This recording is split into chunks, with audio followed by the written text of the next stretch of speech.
En tant que salarié, vous n'êtes pas suffisamment informé sur vos droits et vous ne savez pas comment procéder pour mieux défendre vos droits et être accompagné par l'avocat qui correspond à votre besoin. Donc Laetitia Camus va se présenter. Moi, je suis Sabrina Gapteni, fondatrice, avocate et fondatrice d'Avocat Juste, qui est une plateforme d'accès au droit et à l'avocat. À ce stade, Avocat Juste propose une plateforme de mise en relation qui vous permet de trouver un avocat de confiance dans tout type de problématiques juridiques et dans toute la France. Donc, je vais laisser le soin à Laetitia Camus de se présenter, de vous présenter ce sujet qui est primordial pour vous en tant que salarié. Et je remercie Laetitia d'avoir accepté cette invitation. J'ai commencé ma carrière chez Fidal, qui est un grand cabinet d'avocats pro-employeur. On va dire depuis 1 an, je suis maintenant à la défense des salariés, ce qui me permet, d'avoir, le double regard employeur et salarié, qui permet, d'anticiper l'argument de l'autre au final. Donc, d'avoir cette ouverture d'esprit-là et cet esprit critique.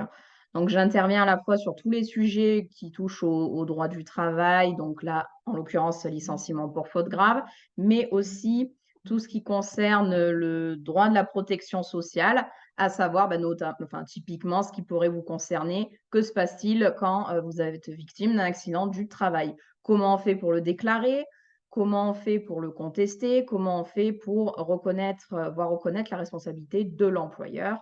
Et aussi, le cas de reconnaissance en maladie professionnelle, ça aussi, je m'en occupe, avec, tous les sujets d'actualité qu'on peut entendre, notamment le burn-out. Ce qu'on aborde aujourd'hui, c'est donc le licenciement pour faute grave. L'idée, c'est vraiment que vous ressortiez de ce webinaire en ayant compris, qu'est-ce qu'une faute grave, à la différence d'autres fautes.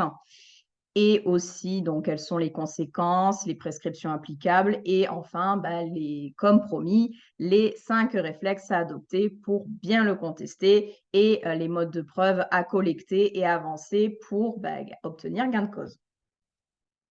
Qu'est-ce que la faute grave? C'est une faute qui est d'une gravité telle qu'elle rend impossible le maintien du salarié dans l'entreprise. Ça veut dire quoi? Ça veut dire que la faute est tellement grave que le contrat est rompu du jour au lendemain, sans avoir de préavis à effectuer, puisque la faute est une gravité telle que le contrat de travail ne peut plus continuer. C'est d'ailleurs pour ça que c'est la seule à pouvoir justifier une mise à pied conservatoire. Alors, qu'est-ce que c'est une mise à pied conservatoire?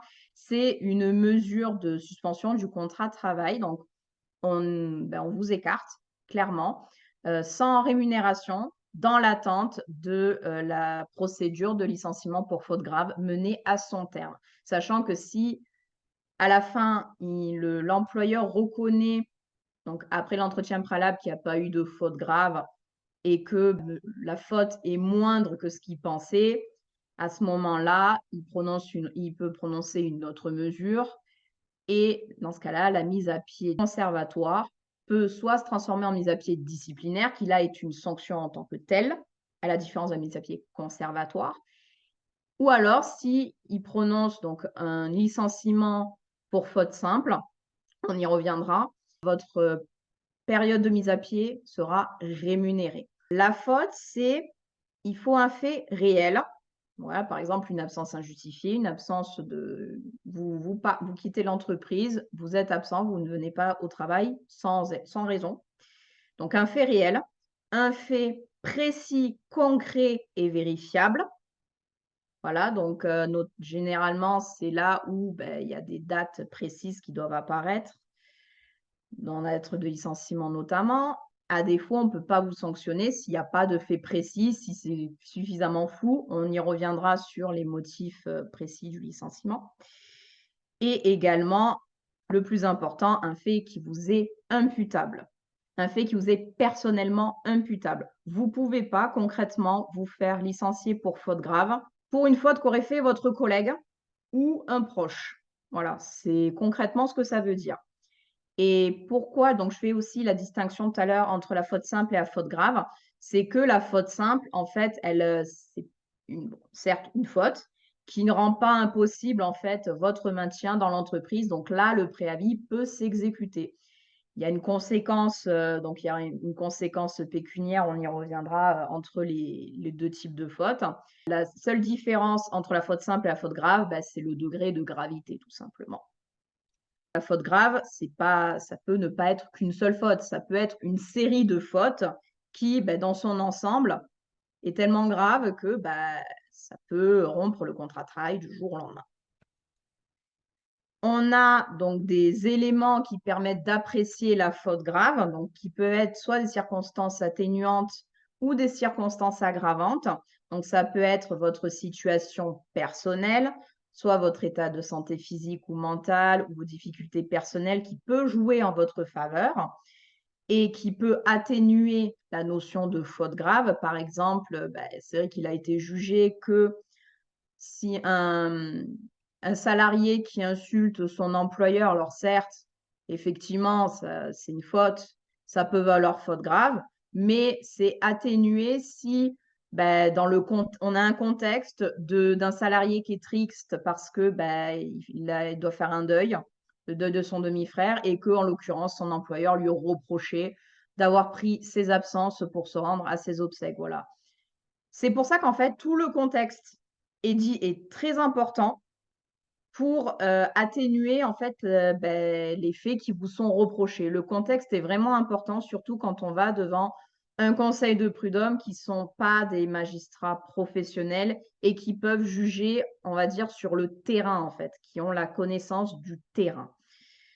Donc c'est pour ça que c'est important d'avoir conscience de ça. Donc on a la situation personnelle du salarié, donc votre situation personnelle. Votre situation professionnelle aussi est très importante puisque vous aurez moins de chances d'être licencié pour faute grave et plus de chances qu'il soit contestable. Si vous avez une grande ancienneté, plusieurs années d'ancienneté, si vous n'avez pas fait l'objet de la moindre rappel à l'ordre, moindre avertissement, mise à pied, un dossier disciplinaire vierge, et si votre niveau de responsabilité aussi, enfin, vous n'avez pas énormément de responsabilité, ça, sachez que ça peut jouer en votre faveur pour contester le licenciement pour faute grave. On le verra tout à l'heure, mais l'idée, voilà, c'est vraiment si face à un dossier, à chaque fois, ce qu'on va vous demander systématiquement, c'est votre ancienneté et si vous avez fait l'objet de rappel à l'ordre ou d'avertissement ou autre chose. Voilà, donc ça peut jouer en votre faveur pour plaider l'absence de faute grave. On a également donc la situation de l'entreprise en fonction de la nature de son activité, de sa taille, aussi de l'attitude de l'employeur et du climat social tendu. Si jamais on est dans un contexte, encore une fois, tout est une question de contexte. Si l'employeur a, là pour le cas que je citais tout à l'heure de l'employeur qui reproche à son salarié de s'être absenté pour se rendre aux obsèques de son demi-frère, là effectivement ça joue en votre faveur sur le fait que la faute grave elle y est pas si vous l'insultez. Voilà. Parce que, c'est sur le coup de l'émotion, sur le coup de voilà, ça arrive, hein, ça peut arriver d'avoir, voilà, un moment où, ça bascule et si jamais, c'est la première fois que, vous avez ce type de comportement avec votre employeur ou même votre collègue de travail et que c'est la première fois qu'on vous le reproche et que en plus, en prime, vous avez une ancienneté de plusieurs années, on ne peut pas vous reprocher la faute grave dans cette présente situation. C'est pour ça que tout est une question de contexte.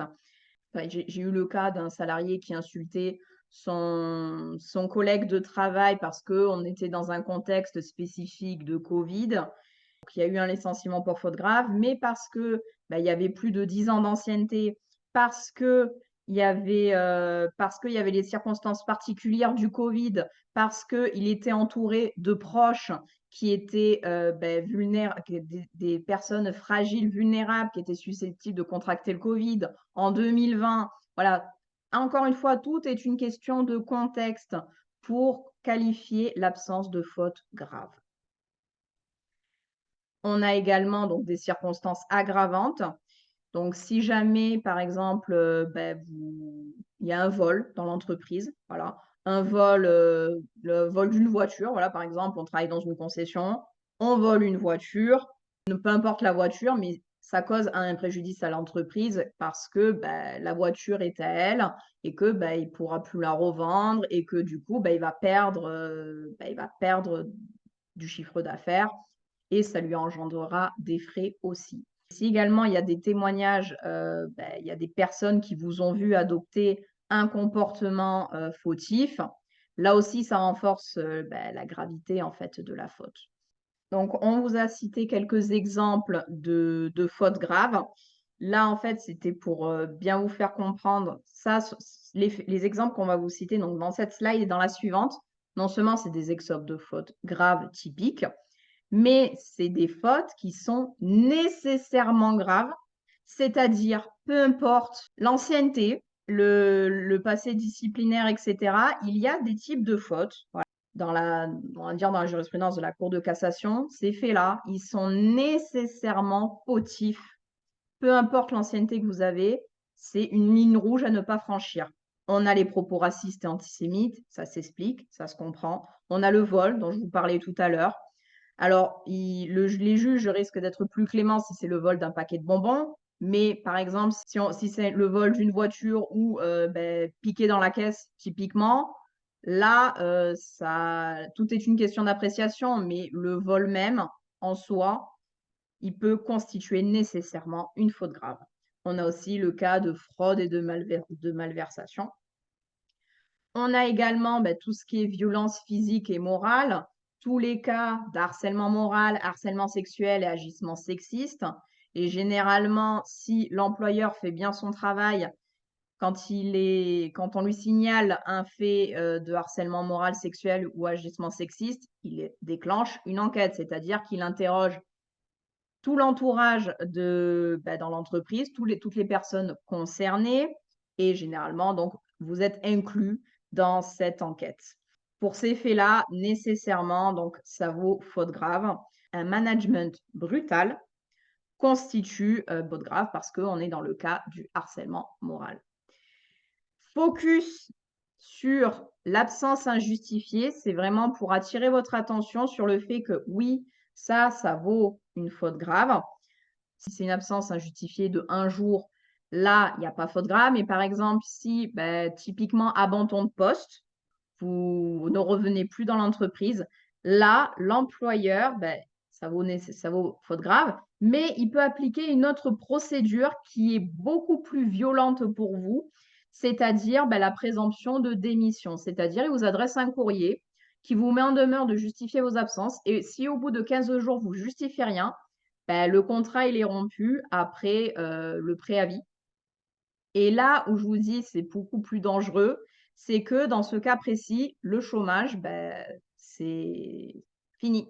C'est-à-dire que dans cette procédure de présomption de démission, vous ne pouvez pas percevoir le chômage.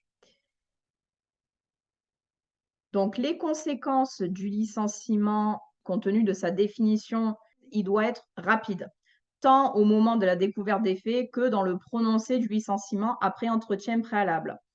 Parce que si l'employeur y tarde à la suite de la découverte des faits, s'il tarde, qu'il n'enquête pas et il tarde à vous sanctionner, il n'y a plus de faute grave. L'employeur, il a tardé, il a estimé que ça allait, quoi. Voilà, c'était une sorte de tolérance.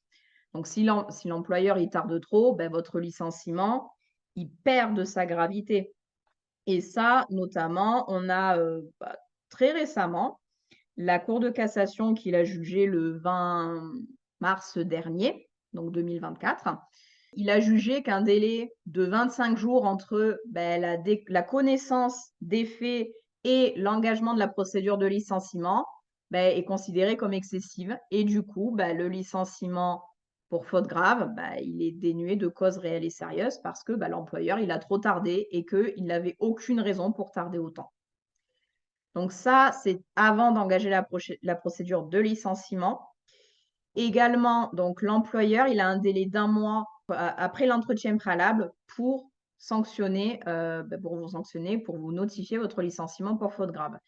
Et là aussi, il doit agir rapidement et pas attendre 1 mois parce que sinon, le caractère de gravité, il est affaibli, il est considérablement affaibli. La conséquence du licenciement pour faute grave, c'est que vous n'avez pas le droit aux indemnités de rupture, puisque donc pas de préavis, donc pas indemnité de préavis et pas d'indemnité de licenciement non plus. C'était ça la différence avec le licenciement pour faute simple, parce qu'au moins dans la faute simple, il y avait le préavis et il y avait l'indemnité de licenciement. La seule chose à laquelle vous auriez droit, c'est l'indemnité compensatrice de congés payés, c'est-à-dire les indemnités qui rémunèrent les congés payés que vous n'avez pas pris. C'est tout. Pour ce qui est de la prescription, donc, il y a 2 types de prescriptions applicables. On a donc côté employeur 2 mois à compter de la connaissance des faits pour engager la procédure de licenciement et là, si vous m'avez bien suivi, l'employeur, il ne doit pas attendre 2 mois pour engager une procédure, il doit être rapide parce que sinon, le licenciement, il tombe. Et ces 2 mois, c'est seulement une connaissance sommaire des faits. Il faut une connaissance exacte de la réalité, de la nature et de l'ampleur des faits fautifs. Typiquement, dans le cas de harcèlement moral ou harcèlement sexuel, l'employeur, il a le temps de diligenter une enquête et la prescription, elle court à partir du moment où le compte-rendu de l'enquête est rendu, où il y a une restitution de l'enquête qui fait que là, l'employeur, il a la connaissance de la réalité, de la nature et de l'ampleur des faits fautifs. Voilà, donc généralement, c'est à l'employeur de démontrer la date à laquelle il a eu cette connaissance exacte de la réalité, de la nature et de l'ampleur des faits. C'est à lui de rapporter la preuve. Et si il a ces faits et la connaissance des faits qu'il a eu, donc elle est de plus de 2 mois, dans ce cas-là, il ne pourra pas vous sanctionner parce que les faits seront considérés comme prescrits. Encore une fois, ça veut dire que l'employeur, il a toléré. C'est ça que ça veut dire. Et également, donc il n'y a pas que l'employeur qui est concerné, le supérieur hiérarchique l'est également. C'est-à-dire que si le supérieur hiérarchique, il a connaissance de ces faits et qui tarde à informer le représentant de la société, l'employeur qui est titulaire du pouvoir disciplinaire, là aussi ça tombe. Donc, c'est pas que l'employeur qui doit avoir connaissance des faits, il peut pas dire ah ben non, j'étais pas au courant. Si le supérieur hiérarchique l'était, dans ce cas-là, le licenciement il tombe quand même. On a également côté salarié 1 an pour contester le licenciement. Ça, ce délai-là, il court à compter du moment où vous avez reçu la lettre.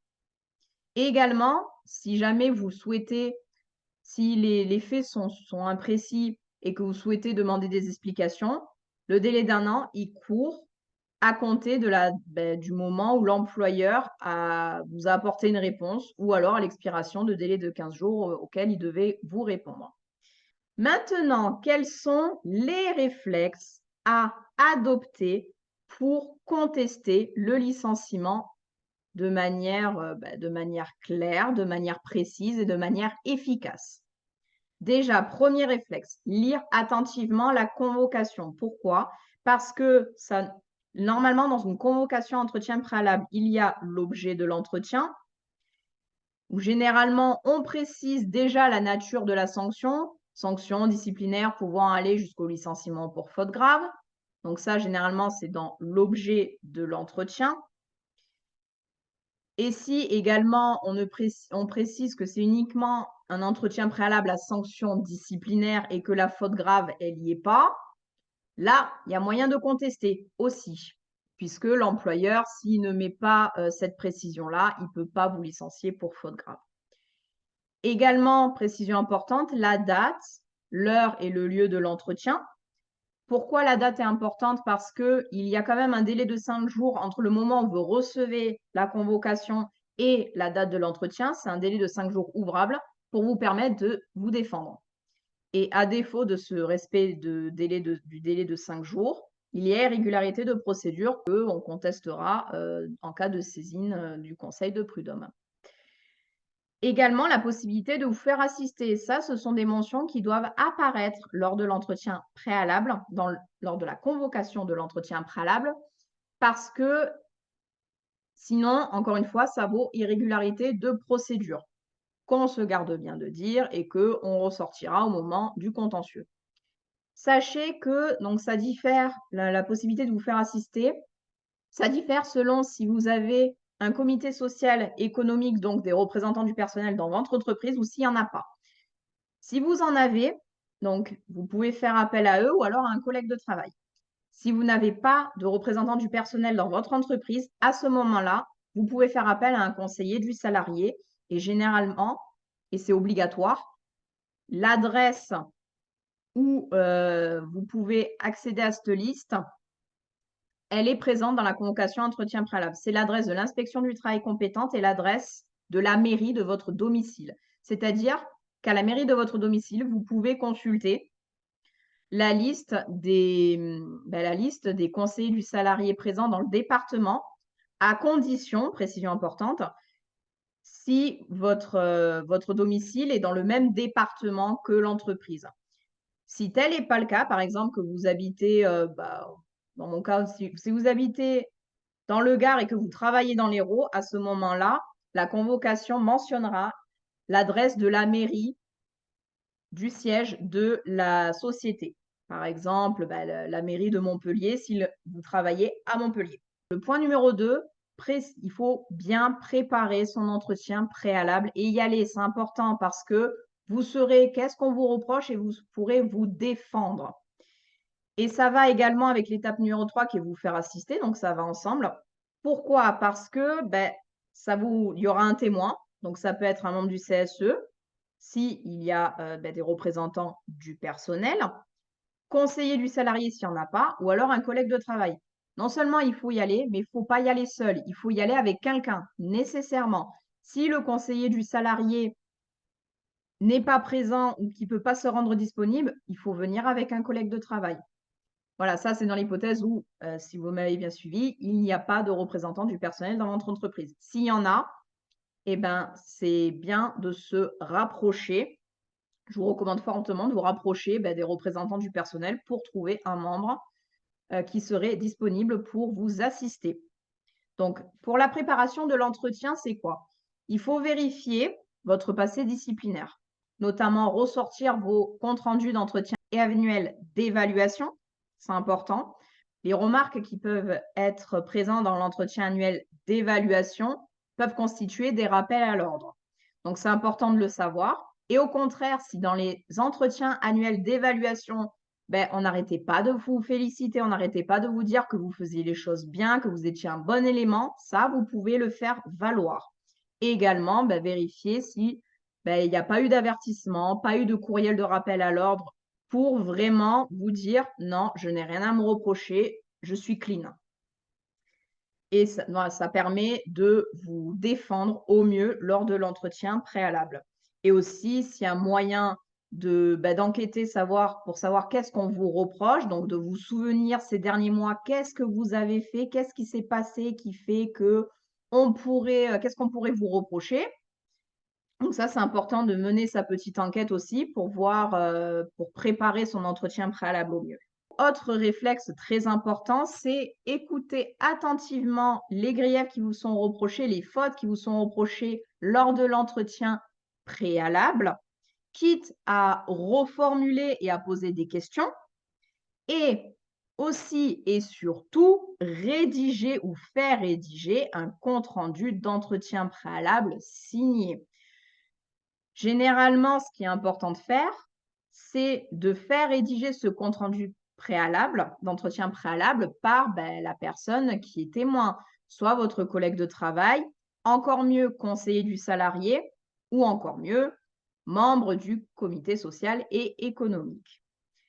Comme ça donne une valeur probante à votre dossier et ça vous permet également de faire un comparatif. Vous avez donc une traçabilité des griefs qui vous sont reprochés. Ça vous permet de comparer avec ce qu'on vous reproche, qu'on vous a écrit dans la lettre de licenciement. Parce que il se peut que des employeurs veuillent, on va dire, jouer et qui sont malins et qui ajoutent des griefs dans votre lettre de licenciement qui n'ont pas été présentés lors de l'entretien préalable. Alors ça vaut irrégularité de procédure, mais on peut le faire valoir devant le conseil de prud'homme pour faire tomber le licenciement pour faute grave. Parce que, encore une fois, les conseillers prud'hommes peuvent juger de manière pragmatique, de manière terrain. C'est pour ça que le compte-rendu, non seulement il doit être rédigé, quitte à faire enregistrer cet entretien préalable, le compte-rendu est important, est une pièce importante et il est encore plus si l'employeur accepte de le signer parce que ça démontre son caractère contradictoire. Il ne pourra pas remettre en cause le contenu de ce compte-rendu parce qu'il l'aura signé, donc il sera d'accord. C'est pour ça que non seulement il est important de rédiger ce compte-rendu, mais de le faire signer par la direction, à minima lui adresser. L'enregistrement, c'est quand même, bon, c'est pas mal pour l'entretien préalable, mais c'est quand même, vaut mieux éviter quand même de le produire. On peut s'en servir pour rédiger le compte-rendu, mais vaut mieux éviter de le produire parce que, au vu, de la des récentes jurisprudences, il se peut que en termes de proportionnalité, il y avait d'autres moyens de prouver, les propos tenus dans l'entretien préalable puisque, notamment, c'est vrai qu'il a été récemment jugé le 17 janvier dernier, que dans le cas d'un harcèlement moral, les juges ont rejeté un enregistrement. Pourquoi? Parce que, le salarié avait d'autres éléments de preuve qui suffisaient. Là, on peut considérer que c'est la même chose. Le compte rendu aura plus de valeur, il aura plus de force que l'enregistrement. Également, lors de l'entretien préalable, vous pouvez demander quels sont les éléments de preuve qui ont été collectés par l'employeur parce que ça vous permet d'anticiper si jamais vous voulez contester le licenciement.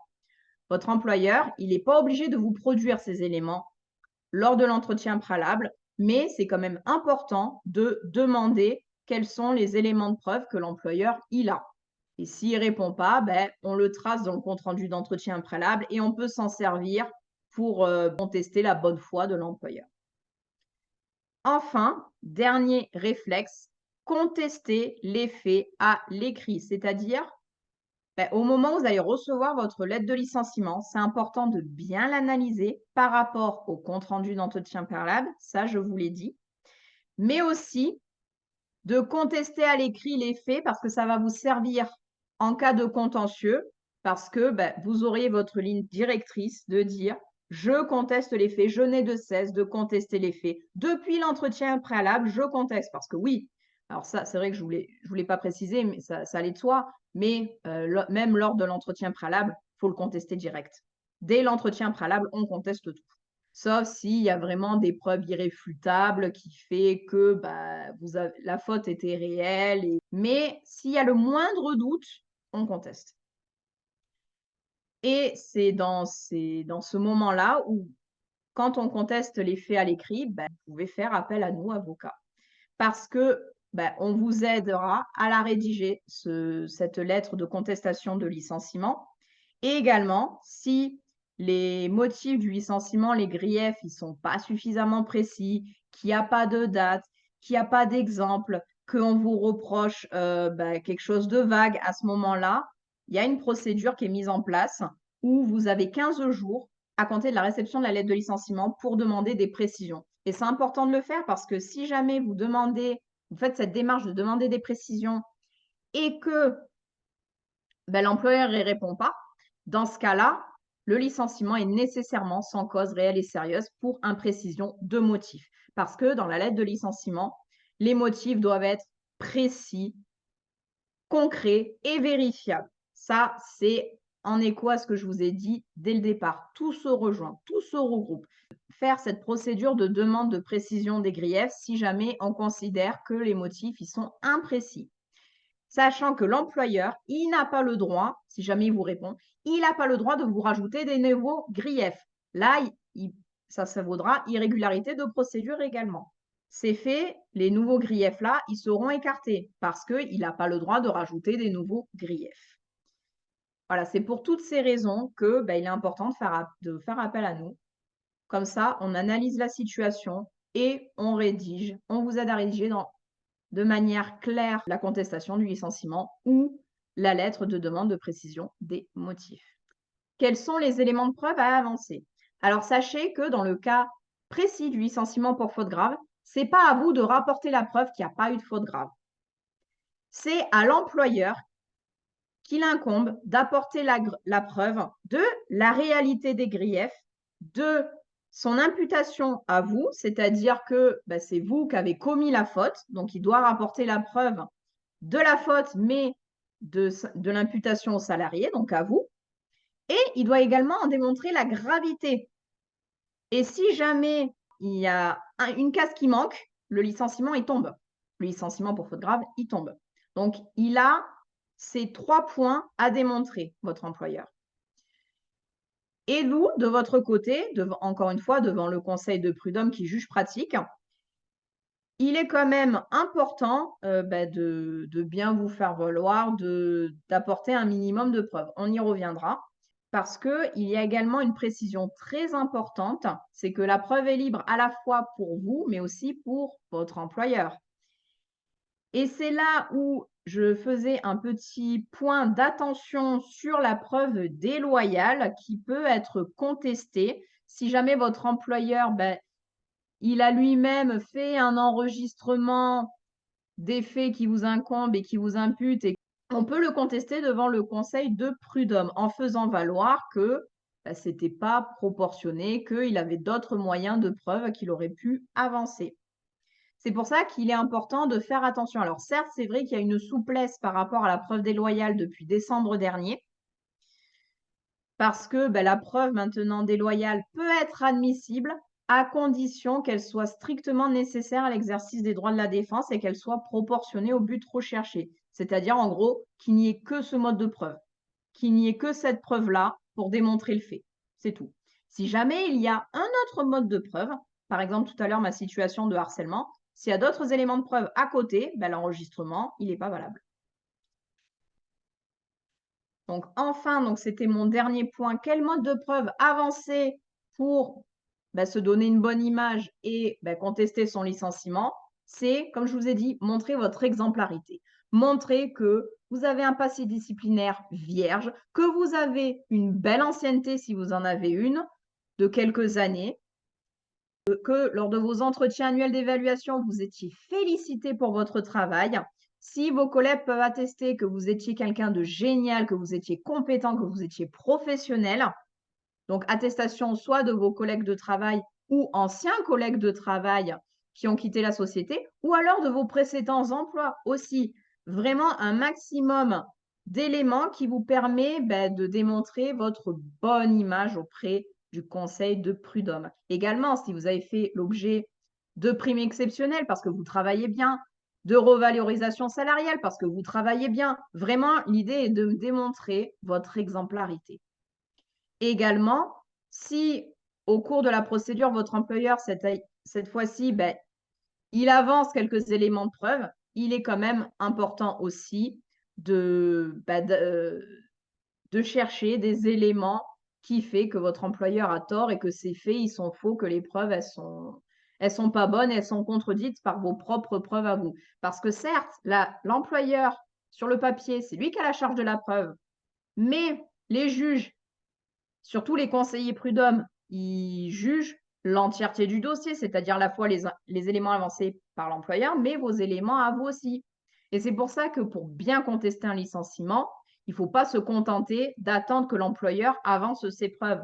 Il faut, pour mettre un maximum de chances de son côté, avancer nos propres preuves qu'il n'y a pas eu de faute et a fortiori pas eu de faute grave. Merci Laetitia. C'était super et très clairement expliqué. Je tiens à attirer l'attention de vous qui êtes salariés pour dire qu'effectivement, comme Laetitia l'a dit, tout est question de stratégie, qu'il faut faire intervenir l'avocat le plus en amont possible pour préparer un dossier, parce qu'encore une fois, un dossier, ça se prépare avec des pièces, des documents, une argumentation juridique et une argumentation basée sur les documents que vous allez apporter à l'avocat. Tout est une question de preuve, comme l'a dit Laetitia. Et s'agissant, si on reprend, Laetitia, l'exemple du vol, alors moi qui fais aussi du droit pénal, eh bien, à partir du moment où on vous reproche d'avoir commis un vol, par exemple, et que notamment l'employeur n'a pas déposé plainte, c'est un élément en votre faveur. Et dans tous les cas, même s'il l'a fait, il y a quand même le principe de présomption d'innocence. Tant que vous n'avez pas été jugé et condamné par une juridiction pénale, en l'occurrence le tribunal correctionnel, et bien là aussi, alors on peut demander un sursis à statuer, voilà, au conseil des prud'hommes pour effectivement faire renvoyer le dossier le temps que la juridiction pénale se prononce.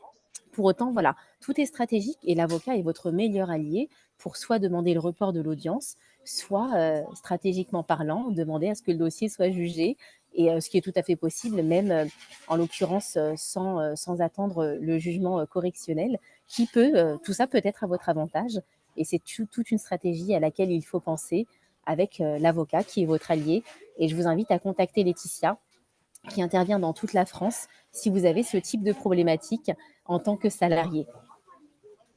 Exactement, c'est vrai que, bah, l'avocat comme ma consoeur l'a très gentiment dit, et elle a raison, il vous apporte à la fois conseil, mais aussi soutien pour préparer et assurer la défense de vos intérêts et vous conseiller au mieux sur la stratégie à adopter et c'est vrai que dans le cas de faits, qui constituent un délit pénal, à partir du moment où dans la lettre de licenciement, on qualifie pénalement le fait, donc vol, là, si l'employeur, il a pas porté plainte, c'est tout à votre avantage. Vol, fraude, enfin un fait pénalement qualifié. Voilà. Donc tout ça, encore une fois, c'est stratégique et franchement, merci Laetitia, ça a été très complet, très clair et j'espère que voilà, en tant que salarié, vous êtes mieux armé pour avancer et de toute façon, on reste à votre disposition et vous pouvez retrouver Laetitia sur Avocat Juste comme sur LinkedIn, hein, vous pouvez la contacter directement sur ses réseaux sociaux. On se montre disponible pour répondre à vos questions et éventuellement vous accompagner sur vos dossiers. Exactement. Merci Laetitia. Belle Merci. fin de journée à tous et à bientôt.